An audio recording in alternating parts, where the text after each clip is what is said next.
Perlu kami sampaikan bahwa penyidik Ditres Siber Polda Metro Jaya telah melakukan pemeriksaan dalam tahap penyidikan terhadap 13 saksi, ya. Kemudian ada beberapa barang bukti dokumen berupa surat yang telah disita oleh penyidik, antara lain ada 9 dokumen, ya. Yang pertama, bukti transfer uang dari korban. Kemudian adanya bukti tangkapan layar percakapan. Yang ketiga, adanya bukti pembayaran untuk cicilan.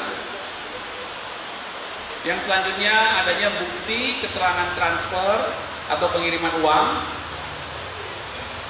Kemudian ada fotokopi PPJB. Kemudian selanjutnya ada tanda bukti pemesanan. Kemudian ada beberapa barang bukti digital yang ditemukan oleh penyidik dan telah dilakukan penyitaan. Yang pertama, ada 5 buah flash disk yang berisi dokumen elektronik. Kemudian ada 8 telepon genggam atau handphone yang memiliki keterkaitan sebagai sistem elektronik yang mentransmisikan. Polisi memang cerdas dan cepat kalau ada duit. Saya dengar percakapan Reza sama Mail dari awal gak ada memeras. Justru Reza sendiri yang nawarin dan mohon-mohon terus. Kita bahas persoalan polisinya ini teman-teman ya. Ini sudah lanjut part 3. Polisi itu, saya bilang berulang kali, dia menetapkan statusnya Nikmir sebagai tersangka itu karena dengan alasan sudah terpenuhinya 2 alat bukti. Teman-teman yang kayak begini nggak boleh bicara sembarang kalian. Kalau tidak ada bukti, kalian bilang polisinya ada disogok, ada mainan, ada permainan, itu kalian bisa kena juga, bisa kena fitnah, bisa kena pemberitaan berita yang tidak benar, hoax dan lain-lain. Ada undang-undangnya semua, nggak boleh komen-komen kayak gini. Ini pelajaran pertama. Yang kedua, saya bilang seluruh pihak di sini itu sangat profesional untuk menjalankan tugasnya masing-masing. Saya bilang dari awal, Dr. Reza dia paham mekanisme, makanya dia melapor. Kepolisian menetapkan tersangka, dia paham bahwasanya bukti-bukti dia anggap sudah bagus dan benar, makanya dia tetapkan tersangka. Nikita Mirzani dia juga paham bahwasanya ya udah nggak apa-apa kalau itu alasan Anda semuanya menetapkan saya sebagai tersangka, nggak ada masalah. Tapi kan masih ada proses persidangan.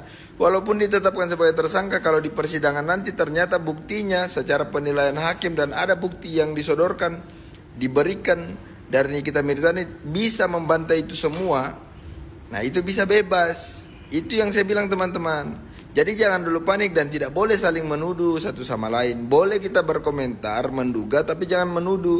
Informasi tidak benar itu bisa membuat Anda bahaya. Jangan juga selalu berpikiran buruk terkait instansi dan lain-lain. Coba bersikap netral dan berpikir secara rasional.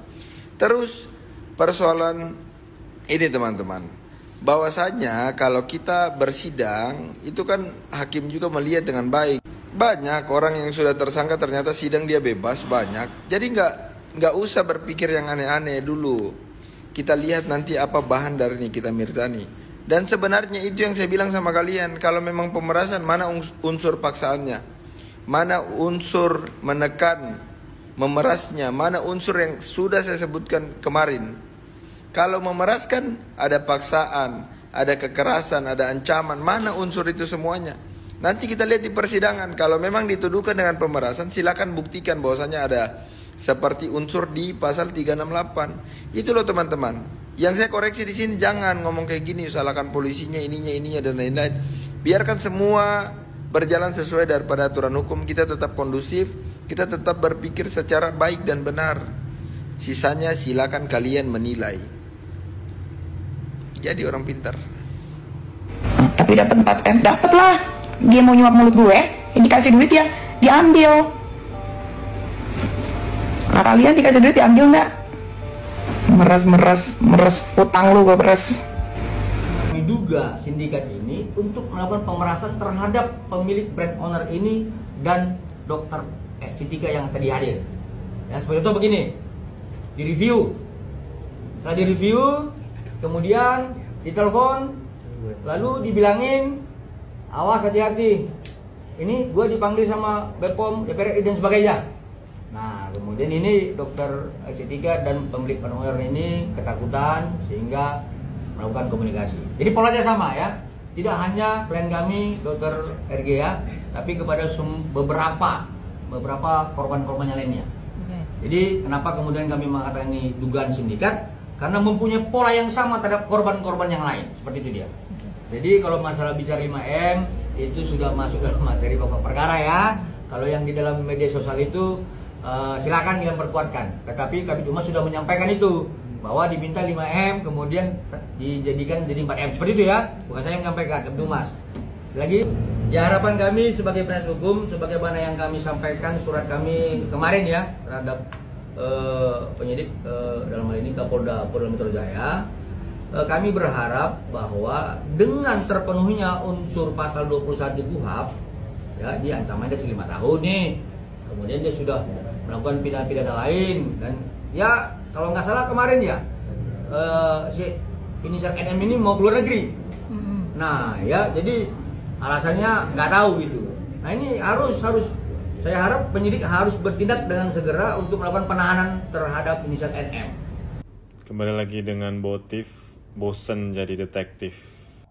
Gue tuh sampai di tahap yang ngeliat video-video tentang RDPU-nya si DPR sama si pihak-pihak mereka itu sampai aduh capek banget anjir, nggak didengar-dengar itu omongan masyarakat, malah yang dipanggil mereka-mereka yang nggak tahu tuh kapasitasnya di situ sebagai apa tuh nggak tahu gitu loh.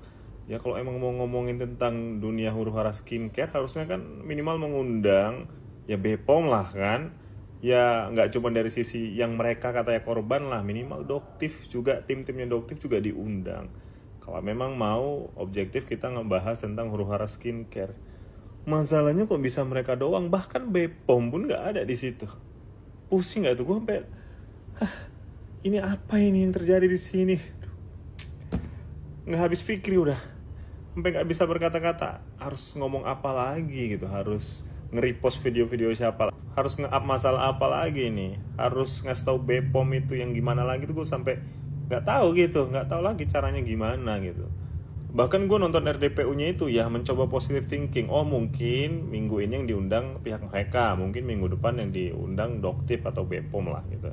Gue sampai berpikir di situ, makanya gue nggak ngontenin ini. Tapi pikir-pikir, ini kok bisa dalam satu momen ini pihak-pihak mereka nih, ini pihak-pihak mereka semua nih loh. Ini ada apa gitu? Apakah mereka ketemu di jalan? Ayo ke DPR yuk, ayo bareng gitu. Apa gimana gitu? Kok bisa barengan orang-orangnya yang itu aja itu, yang overclaim aja nih yang di situ nih. Dan yang gua nggak habis pikir itu mereka mengadu ke situ terkait kasus pemerasan. Pemerasan itu kan ranahnya aparat hukum. Kenapa lu ngadunya di situ? Lu nggak tahu apa pas mau datang ke situ materi apa yang lu siapin, permasalahan apa yang lu bawa ke situ. Kenapa pemerasan? Pemerasan mah nggak di situ adanya. Dia merasa diperas, dia merasa diancam. Kenapa uangnya harus dikasih dulu? Kenapa dia nggak langsung laporin aja ke polisi? Kan sesimpel itu aja guys pemikiran tuh. Ya kan, dan harus digarisbawahi ya. Si manusia silver ini tidak pernah berkomunikasi dengan saya dan saya tidak pernah berkomunikasi dengan dia. Bentuk pemerasan, pengancaman itu adalah saya yang harus mengancam dia, saya yang harus memeras dia. Tidak boleh pakai orang lain, nggak bisa. Nggak bisa itu, nggak ada itu. Itu bisa guys, semua itu bisa dipelajari di mana? Di Google. Di Google tuh bisa dipelajari. Segampang itu, sesimpel itu. Si manusia seperti ini kan merasa dia diperas di bulan November. Ya, uang juga sudah dikasih sama dia dengan sukarela. Dia bilang dia ikhlas, dikasih dari bulan November. Tapi kenapa dia melaporkannya di bulan Desember? Panik manusia silver tuh yang panik sama geng-gengnya. Gue mah gak ada paniknya. Selama mulut ini masih bisa ngomong, ya tidak ada rasa kepanikan di diri saya. Paham? Ya, kalian lah yang panik itu. Gue tuh dari dulu suka berperang memang orangnya. Gue tuh suka banget. Gue tuh udah paling happy dikasih masalah. Kayak ini nih, ini kan masalah yang baru lagi untuk gue. Karena dari dulu kalian lihat kalian cek aja lah di mana-mana. Pernah nggak dulu gue dibilang ngancem, dibilang meres? Belum ada. Ini adalah masalah pertama kali yang baru dalam hidup gue lagi. Dan gue seneng banget dikasih masalah ini. Karena gue harus bisa memecahkan masalah ini. Apa maksud dan tujuan dari si manusia silver tersebut. Gitu. Dan manusia silver tersebut pun yang merekam, kan bodoh kan. Dia yang merasa diancam katanya. Dia yang merasa diperes katanya. Tapi dia yang merekam. Tapi di rekamannya berkali-kali memohon untuk bertemu. Berkali-kali memohon. Tuh dengerin. Dan itu dia tidak berhubungan dengan saya ya. Dia tidak berhubungan dengan saya sama sekali. Dia berhubungan cuma sama Mail. Dan Mail itu selalu ditelepon. Terus ditelepon di WhatsApp.